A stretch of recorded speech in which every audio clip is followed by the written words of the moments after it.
Batu Tulis, Kalingga di Batang Pekalongan ada prasastinya yang menyebut namanya.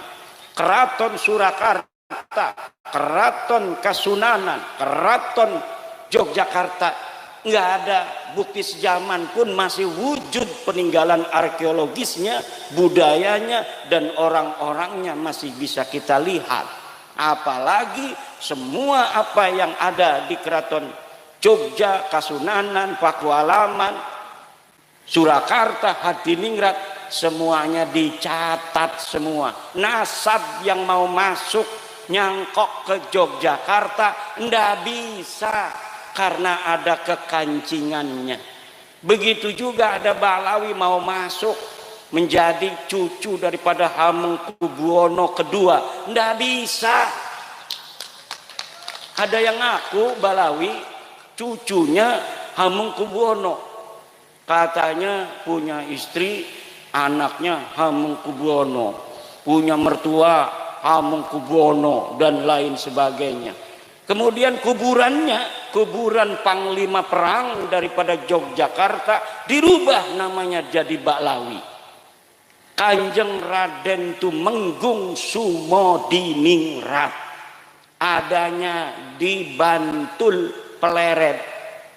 Dia pahlawan karena dia perang dengan Inggris, lalu Inggris kalah, tetapi beliau meninggal dunia di masjid, dipenggal lehernya sebagai seorang kesatria tahun 1811. Namun hari ini orang Jawa asli itu makamnya jadi bin Yahya. Bu, kira-kira dolim gak tuh orang yang ganti-ganti tuh? Bu, dolim gak? Jawab. Jahat apa tidak? Jahat apa tidak? Kalau jahat, kenapa nggak didiamkan? Dulu nggak ada yang berani. Bahkan yang bangun aja itu Pemkot, pemerintah kota Semarang yang ikut membiayai. Bahkan yang sekarang pengurus PWI, banyak yang dulunya ikut-ikut bikin makam-makam palsu. Mana tuh kemarin tuh? Kiai saya Kibin Tobat ya. Dulu saya yang nancepin itu salah satu makam misalnya, saya yang nancepin. Duraka kalau enggak masuk PWI itu. Kalau masuk PWI, duraka-duraka masa lalunya itu diobati oleh pahala-pahala memperjuangkan untuk saudaranya terbebas dari penjajahan spiritual dan perbudakan. Bu, orang ngaku nabi zaman dulu banyak, pemalsu nabi. Musailamah al-Kadzab ngaku nabi palsu. Pengaku cucu palsu sampai 200 tahun itu di Mesir. Ada orang namanya Maimun al-Qaddah, dia ngaku cucu nabi, kemudian diberantas setelah 200 tahun. Dia jadi ngaku sebagai cucu nabi itu karena orang jadi segan. Yang nggak benar keluarga besar dia dan keturunannya. Ada yang minuman, ada yang memperkosa, ada yang sodomi. Kemudian Allah utus di zaman itu seorang yang bernama Salahuddin Al-Ayyubi. Hari ini di Indonesia setelah datang kaum Ba'alwi mengaku sebagai cucu Nabi tahun 1850-an sampai 1943, banyak orang percaya, terutama orang NU, Muhammadiyah tidak percaya, Al-Irsyad tidak percaya, Persis tidak percaya, Syarikat Islam tidak percaya, NU percaya.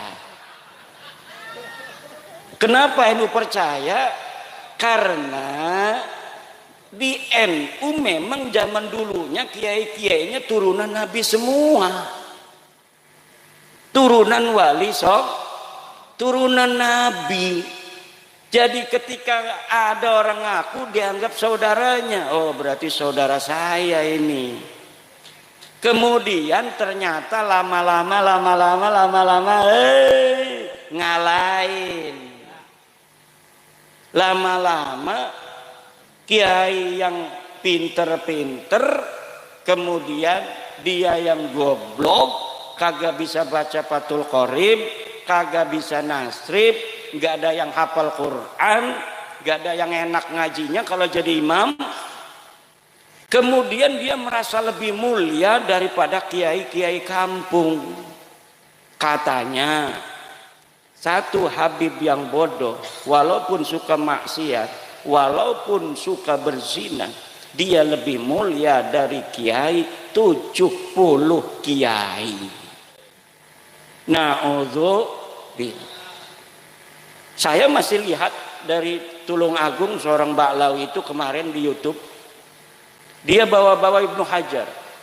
Kata dia, itu pendapat pribadi Ibnu Hajar, bahwa Ibnu Hajar mengatakan satu Ba'lawi yang bodoh itu lebih baik daripada 70 ulama.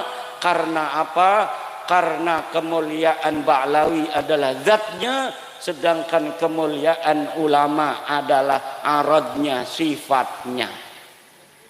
Zat dan sifat lebih mulia mana? Lebih mulia zat, betul. Zat dan sifat lebih mulia zat. Karena zat ma la yataghayyar wala yartafi'u an syai'in. Zat ma, kalau zatnya hilang ya syai'unnya itu tidak ada.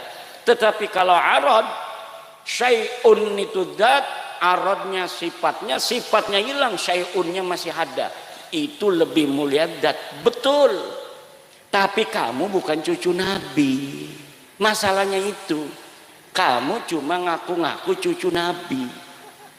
Kamu tidak mulia. Dalam darahku, dalam tubuhku mengalir darah Rasulullah. Tidak ada. Kamu sudah dijajal darahnya, diperiksa. Darahnya udah diperiksa di laboratorium family 3D DNA. Darah kamu darah G. Wong India, wong Kaukasus, Turki, itu kebanyakan itu. Bukan orang Arab. Cucu Nabi itu harus orang Arab.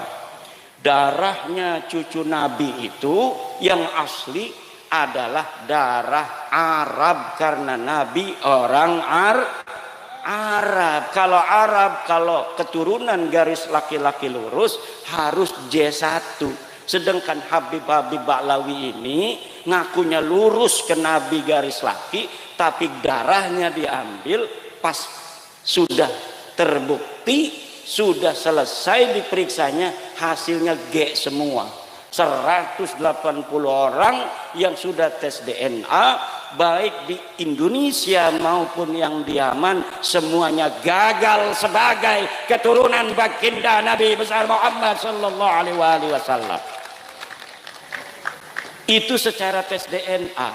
Secara ilmu nasab, ilmu tarikh, ilmu sejarah, saya sudah meneliti penelitian daqiqan bahwa memang mereka sama sekali tidak ada kaitan dengan baginda Nabi besar Muhammad sallallahu alaihi wasallam.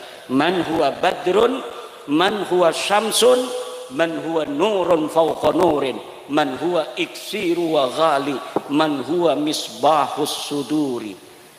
Nabiyuna wa maulana Muhammad tidak ada kaitan sama sekali dengan Ba'alwi, tidak ada kaitan nasab apa-apa dengan Ba'alwi. Para habib-habib yang mengutuk cucunya itu tidak ada, hanya mengaku saja.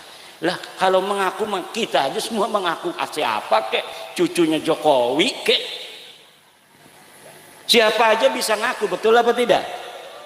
Soekarno meninggal 1970, kita ngaku saya cucunya Soekarno, pantes. Wong Soekarno masih punya cucu, paling punya buyut, jangga paling kan. Orang yang ngaku cucunya Soekarno anaknya Mega, Puan. Mbak Puan umurnya kayak Kiai Ansori. Jadi Kiai Ansori mengaku cucunya Soekarno wajar. Dari anak siapa Kiai Ansori? Dari ibu yang tidak diketahui. Ya. Itu bapak-bapak ibu-ibu. Kenapa dulu katanya kan banyak yang ngomong kiai-kiai kibin tuh yang kiai-kiai kibin. Kiai mah dulu Syekh Hasyim Asy'ari meneng-meneng baik. Kiai Hasyim Asy'ari enggak ngomong balawi batal. Kalau pengakuan itu la yata'allaku bimanfaatin itu enggak ada masalah, enggak ada soal karena dulu mungkin Ba'alwi yang ditemui Mbah Hasyim itu masih malu-malu, nggak ada yang dawir-dawir minta-minta duit, minta-minta kambing. Kalau lagi haulan dia pengen dikirim kambing 1 truk, betul apa tidak? Tadi tuh saya sebelum datang ke sini ada mantan kibin ngomong kan biasanya kalau haulan itu di sana itu bawanya dari sini 1 truk kambing, dapat nyari-nyari katanya. Panitianya dia dibawa ke sana tuh. Itu mantan kibin tuh. Kadang-kadang untuk masjid sendiri susah, betul? Kadang-kadang kiai kita yang sejak kita dalam kandungan sudah mendoakan kita, ketika kita 4 bulan kita panggil kiai, doain kiai. Betul apa tidak? Di sini ada enggak 4 bulanan? 4 bulanan hamil istri kita panggil kiai, suruh ngedoain anak kita yang ada dalam perut. Kemudian ketika 7 bulan kita manggil kiai lagi, suruh ngedoa lagi. Diamplopin paling 5.000, 10.000. Kemudian ketika lahir manggil lagi kiai lagi. Namanya nyuguh tamu, doa lagi. Nanti dapat 7 hari manggil lagi, suruh nyukur rambut, doa lagi kiai itu. Kemudian sunatan, manggil kiai lagi. Pas besar dia dikasih rizki sama Allah, duitnya miliaran, ngasih alfatnya ke Habib. Kibin otaknya ngendi siraku kibin. Kibin otak taruh di mana? Terus yang ngajarin kita sholat, yang ngajarin kita wudhu kiai kampung di musola kecil, di masjid. Kadang dia yang ngajar, kadang dia yang bawa kue, dia yang bikin kopi kiainya tuh. Tapi masya Allah, sesudah kenal lama Habib, dia lupain guru orang-orang yang telah berjasa dalam hidupnya sejak dalam kandungan. Kadang-kadang dia yang ngomong, ini malam ini ada hallnya Habib, pengajian libur, nggak boleh kalau ada Habib lagi di hall ada pengajian, itu namanya matane picak. Betul apa tidak? Ada nggak orang ngomong begitu? Pangkat dia itu apa ngomong begitu? Pangkat dia apa kiai? Bukan. Bisa ngaji Fathul Qorib? Enggak. Suruh nasrif fa'ala fa'alu fa'alna, enggak bakal bisa. Suruh ngelal qala asluhu qawala ala wazni fa'ala, enggak bakal mampu. Suruh menghafal al-qawaid al-fiqhiyah, enggak bakal bisa. Lalu pangkatnya apa? Itu orang dia mau di hall buyutnya dia, kita mau ngaji, tidak boleh pengajian, bahkan jamaahnya suruh hadir ke sana, katanya barokah. Barokah naon ngaji teu apa teu? Barokah apa dapatnya di sananya? Dikasih perukunan sholat? Enggak. Kadang-kadang nggak sholat, betul apa tidak? Kadang-kadang kumpul sholat maka agak, jangan betul-betul tuh dekat keraton masih ada.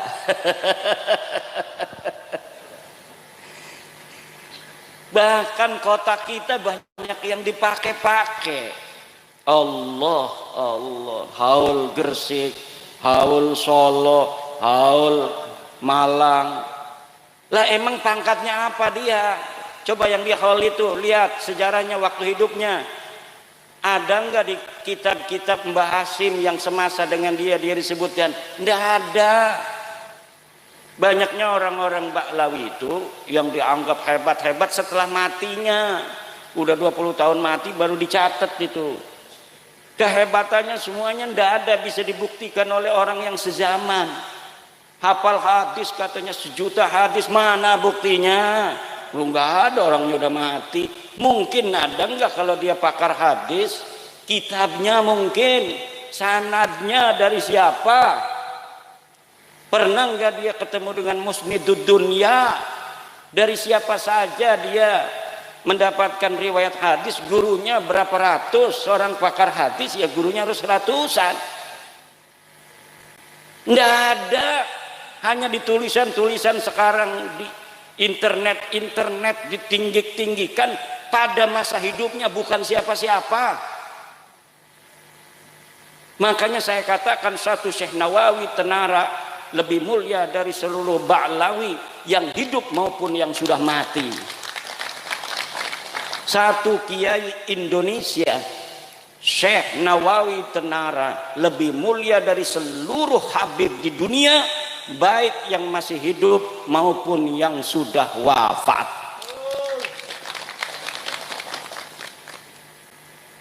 Dengan Syekh Mahfud Turmusi pun saya berani katakan bahwa Syekh Mahfud Turmusi lebih utama dan lebih mulia di sisi Allah dari Ba'lawi, seluruh Ba'lawi yang ada di dunia, baik yang hidup maupun yang meninggal dunia. Bahkan peci hitamnya Syekh Nawawi itu lebih mulia dari seluruh sorban-sorban ban pespanya Ba'lawi, baik yang masih hidup maupun yang sudah meninggal dunia. Sarungnya Syekh Nawawi Tenara, sarung yang murah itu yang linting, lebih mulia dan lebih utama dari seluruh jubah sorban-sorbannya dan lapisan-lapisannya dari para kabib Ba'lawi itu. Saya berani kalau misalnya ada malaikat yang suka tugasnya itu menghitung, hisab, ayo dihisab. Dia suka membanding-bandingkan, makanya saya banding-bandingkan sekarang. Mereka itu sukanya membanding-bandingkan. Sayyidina Syekh Abdul Qadir Jailani dibandingin dengan Abdul Al-Haddad, dengan Faqih Muqaddam. Katanya Faqih Muqaddam lebih hebat daripada Syekh Abdul Qadir Al-Jailani. Kalau Syekh Abdul Qadir Al-Jailani dia terkenal di dunia, maka Faqih Muqaddam nanti dia akan lebih tinggi derajatnya di akhirat daripada Syekh Abdul Qadir Jailani. Dari mana dia tahu? Syekh Abdul Qadir Jailani katanya pangkatnya kalah nanti di akhiratnya oleh Faqih Muqaddam. Siapa Faqih Muqaddam? Apakah orang, apakah bukan? Faqih Muqaddam katanya imam. Saya teliti di kitab-kitab, katanya dia wafat 653 Hijriah. Kitab-kitab sudah banyak ditulis di Yaman yang nyebutin nama ulama-ulama Yaman, ulama-ulama Tarim disebutin. Saya cari nama Faqih Muqaddam Muhammad bin Ali itu tidak ada sama sekali. Pada tahun 653 orang bernama Faqih Muqaddam. Tapi kibin-kibin kan hadaratnya ila hadrati Sayyidina wa Maulana Faqih Muqaddam, ya Faqih Muqaddam. Faqih Muqaddam dipanggil nggak ada kok. Saya bisa membuktikan dia tidak ada. Saya nggak bakal berani ngomong begini kalau saya tidak bisa membuktikan bahwa Faqih Muqaddam tidak ada pada masanya. Tidak ada. Lalu gimana tuh kiai kok bisa ada? Ya Sangkuriang tahu? Sangkuriang, Superman, tahu? Batman, Gundala, nggak ada orangnya. Tapi kemudian anak-anak kita hafal. Coba idola kamu siapa? Superman, Batman, Gundala, Spiderman, Doraemon. Kalau dulu Sangkuriang, Kamandanu, Angling Dharma, tak kayak tadi Angling Dharma tuh. Itu belum ditemukan bukti sezaman. Saya baca dalam sejarah Bojonegoro, kalau Bojonegoro di Banten. Di Bojonegoro bahwa para pakar-pakar Bojonegoro belum menemukan bukti sezaman betulkah dulu di Bojonegoro ini ada Angling Dharma. Tetapi itu adalah sebuah kekayaan kebudayaan daripada Bojonegoro. Sama seperti di daerah Jawa Barat dikenal dengan nama Sangkuriang. Dikenal dengan nama di sana siapa lagi itu tokoh-tokoh yang diciptakan dalam versi kebudayaan untuk menjadi inspirasi bagi anak-anak muda pada zamannya. Itu banyak sekali diciptakan tokoh, dan tokoh-tokoh semacam itu lalu kemudian ada yang ngaku-ngaku keturunannya. Orangnya diciptakan, sekarang orang ada yang ngaku turunan Superman. Wow, saya masih turunan Superman. Mengenai Arjuna, apakah betul Arjuna punya anak namanya Parikesit? Betul, dalam dunia kebudayaan, pewayangan, Parikesit mempunyai anak namanya Abimanyu. Abimanyu mempunyai anak namanya Yudhoyono. Saya tahu Yudhoyono, presiden dulu. Kemudian Yudhoyono punya anak namanya Grendoyono. Grendoyono nama Pramesti. Pramesti punya anak namanya Angling Dharma. Adanya di Kali Tidu. Itu legendanya. Perlu untuk bukti sezaman untuk diyakinkan bahwa betul Angling Dharma pernah ada di Kali Tidu. Fakih Muqaddam membutuhkan itu sudah 3 tahun dicari, nggak ketemu-ketemu. Ada yang dikirim dikasih duit ke Turki, ada yang dikasih duit ke Madinah, ada yang dikasih duit ke Irak, ada yang dikasih duit ke Yaman untuk mencari bukti bahwa Fakih Muqaddam pernah ada di masa lalu. Tidak ada yang mampu mendapatkannya dan tidak akan pernah ada. Kenapa?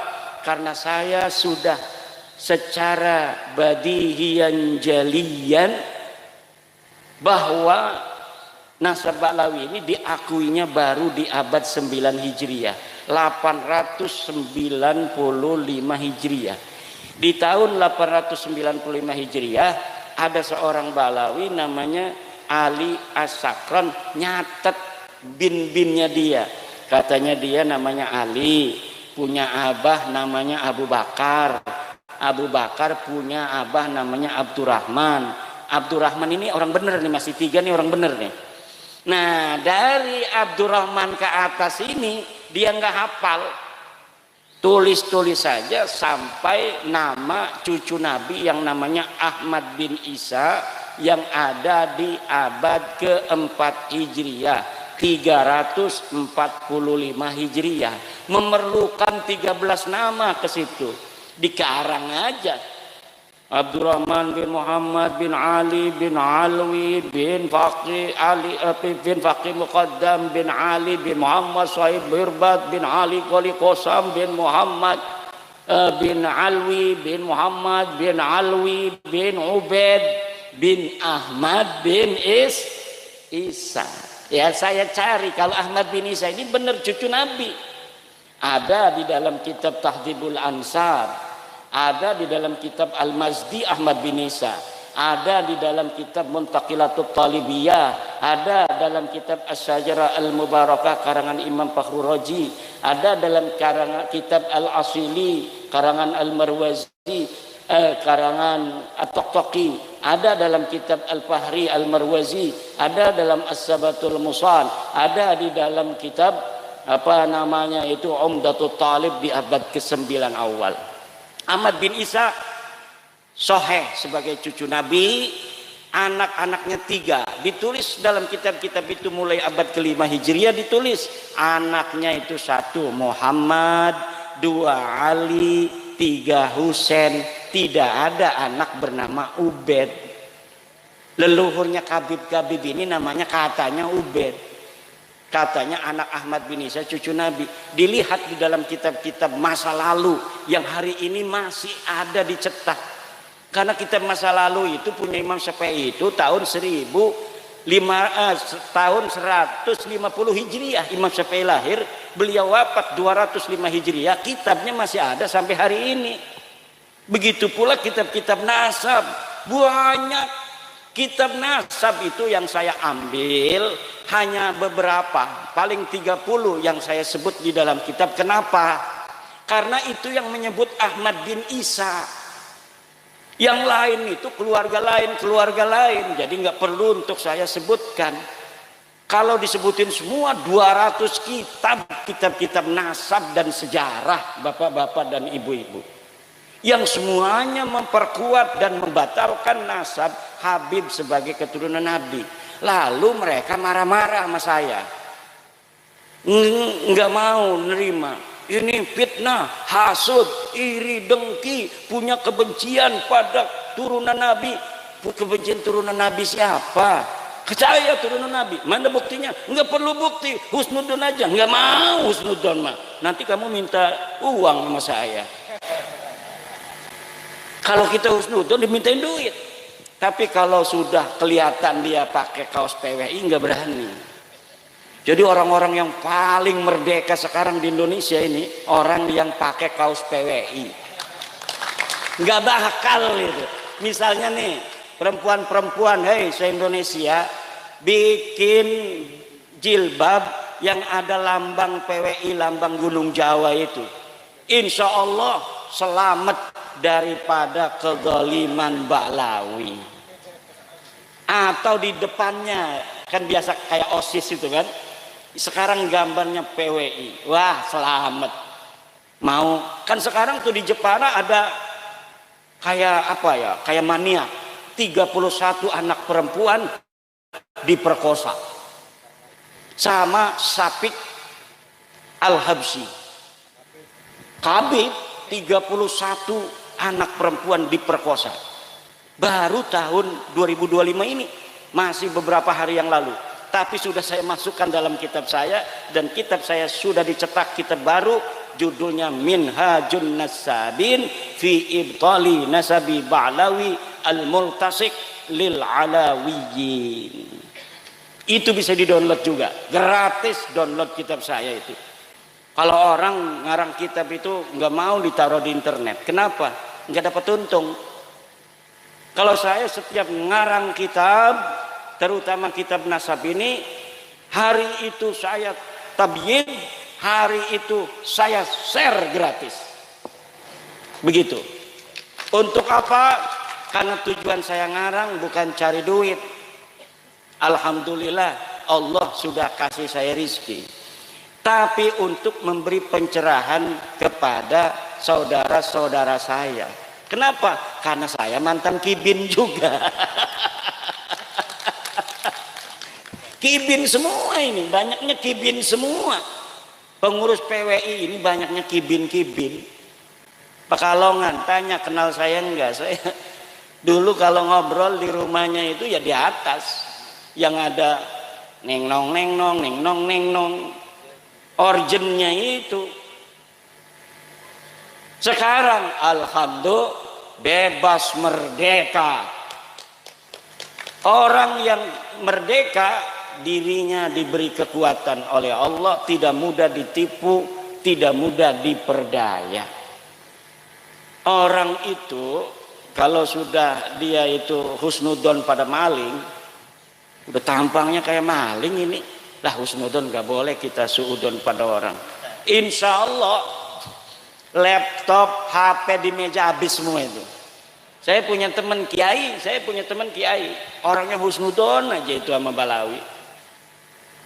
nggak, udah sampai nggak wawuh sama saya. Tahu nggak wawuh?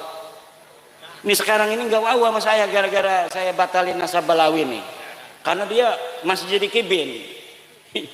Kemudian dia cerita, namanya sama temen, kalau ada musibah cerita. Yai katanya, ada tuh yang biasa datang tuh sama kita. Biasanya ke dia datang, ke saya datang gitu. Terus itu saya ngobrol kan di meja, ada HP, ada laptop. Terus ya biasa kan dia kalau mau apa namanya pergi diamplopin, saya ambil uang, diamplopin. Pas saya kembali, HP dan laptop saya nggak ada. Terus saya nanya sama dia, Bib, katanya ini laptop sama HP saya mana? Oh nggak ada, dari tadi nggak ada, itu namanya laptop dan namanya PHP. Ada Bib, tadi di sini nggak ada, kamu salah katanya. Dia penasaran karena rumahnya pakai CCTV, Kiai banyak duit dia, ada CCTV-nya, dia lihat di kamar, CCTV-nya, bener itu dimasukin ke tasnya. HP-nya, laptopnya dimasukin ke, dan dia tidak punya malu. Na'udzubillah.